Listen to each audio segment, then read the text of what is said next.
Praise Lord, जय मसीह की। मैं पास्टर रिची डेविड फिर से एक बार आप सभी का स्वागत करता हूं और आज हम देखने जा रहे हैं यीशु मसीह के द्वारा बोली गई क्रूस की पहली वाणी को।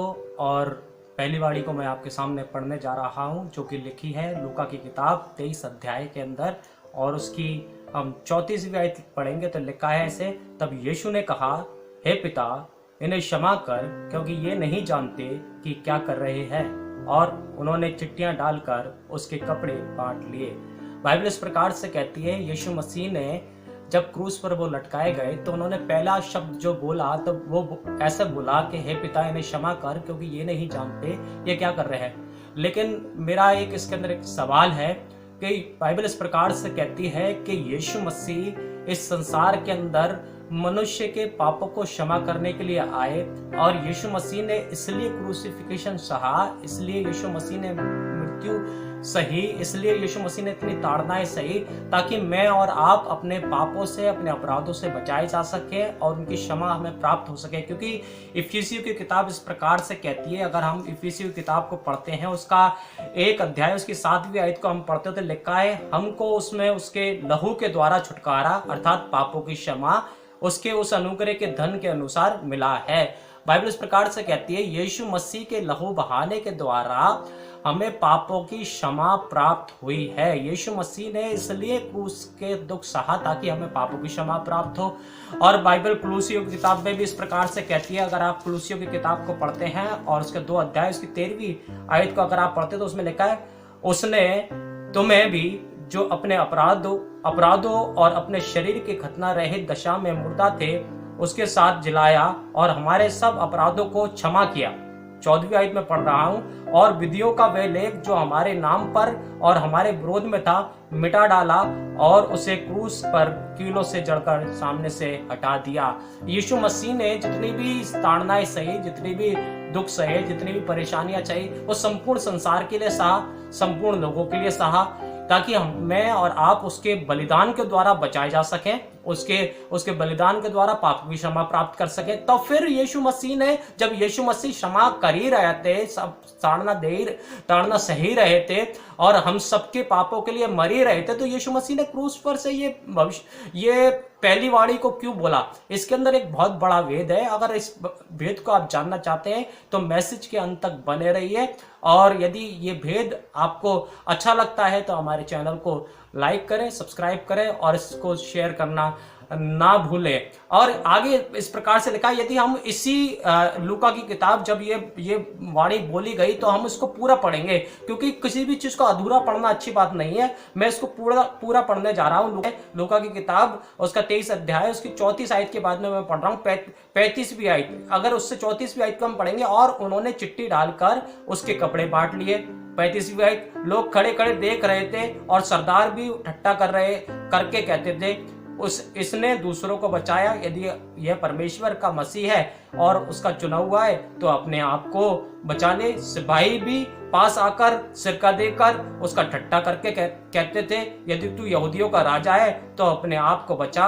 और उसके ऊपर एक दोष पत्र भी लगा दिया, ये यहूदियों का राजा है। आप अगर देखते हैं तो यहाँ पर ये देखने को मिलेगा कि सिपाही लोग खूब उसका ठट्ठा उड़ा रहे थे, यहूदी लोग उसका खूब ठट्ठा उड़ा रहे थे। और ऐसा भी लिखा है, जब यीशु मसीह क्रूस पर टांगे गए थे तो उन्होंने उसके जो वस्त्र वो पहना हुआ था उसको नीचे बिछाया और उस पर चिट्ठियां डालकर और बांटने लगी और कहने लगा, ये वाला मेरा हिस्सा है, ये वाला मेरा हिस्सा है। और खूब मजे में, खूब हंसी और खूब ऐसा एंजॉय कर रहे थे वो उस क्रूसिफिकेशन को। और बाइबल इस प्रकार से कहती है कि इससे पहले जब ये वाली बात होती तो तब उससे पहले भी मत्ती की किताब को अगर आप पढ़ते हैं तो मत्ती की किताब 27 अध्याय उसकी 27वीं आयत से लेकर और उसकी 31वीं आयत को आप पढ़िएगा तो लिखा है उसके अंदर कि यीशु मसीह को बैगनी रंग के वस्त्र पहनाए गए और उसके ऊपर आपका उससे कहने लगे, यदि तू यहूदियों का राजा है तो बता किसने तुझे मारा। सरकंडे से मार रहे थे, उसके ऊपर मुंह पे थूका गया, उसकी दाढ़ी को नोचा गया, उसके घूंसे मारे गए और बहुत सारी चीजें उसके साथ में करी गई।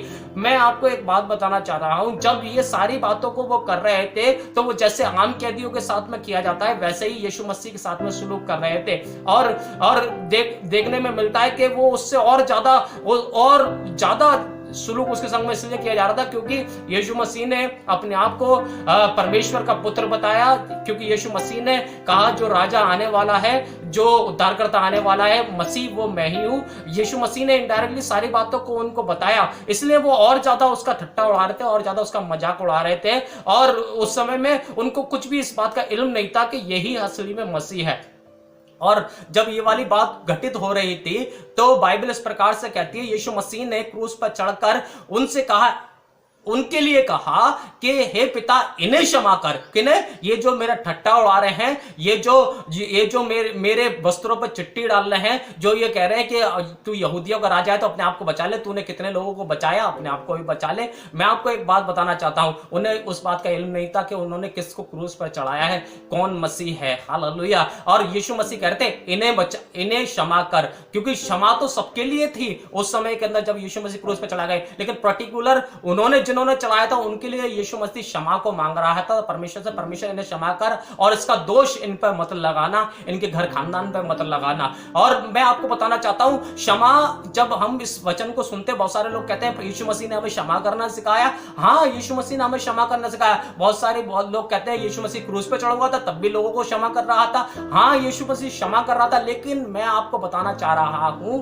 इस बात के लिए, क्षमा उन लोगों के लिए नहीं है जो यीशु मसीह को बहुत बेहतर से जानते हैं। वो जानते हैं कि यीशु मसीह ने मेरे और आपके लिए अपने आप को क्रूस पर चढ़ा दिया, तब भी वो अपराध करते हैं, भी वो पाप करते हैं, तब भी अपनी जिंदगी को ऐसे जीते हैं जैसे यीशु मसीह कभी क्रूस पर चढ़ाया ही नहीं गया। क्योंकि इब्रानियों की किताब इस प्रकार से कहती है, यदि आप इब्रानियों की किताब को पढ़ते हैं, और इब्रानियों की किताब 6 अध्याय उसकी 4 से लेकर 8वीं आयत को मैं आपके सामने पढ़ने जा रहा हूं।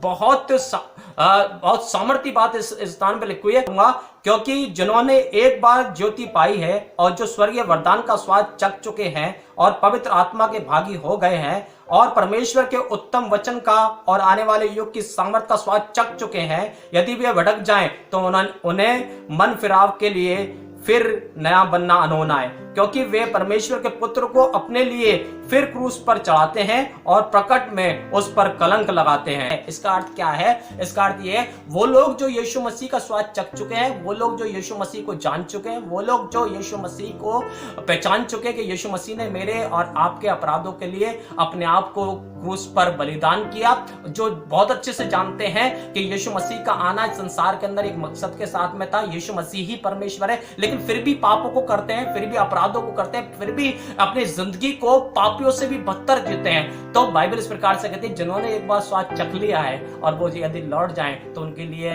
क्षमा अनहोनी है। हालेलुया। उनके लिए बदल जाना अनहोना है। हो सकता है कि परमेश्वर की कृपा और परमेश्वर की दया फिर से एक बार हो जाए यदि वो मन फिरा ले, लेकिन फिर भी मैं आपको एक बात बताना चाह रहा हूं, ये उनके लिए क्षमा नहीं मांगी जा रही थी कि परमेश्वर सबको क्षमा कर, जिसने भी अपराध कर रहे हैं उनको भी क्षमा कर। मैं आपको बताना चाहता हूं, यीशु मसीह ने कहा कि ये नहीं जानते कि क्या करते हैं। हालेलुया।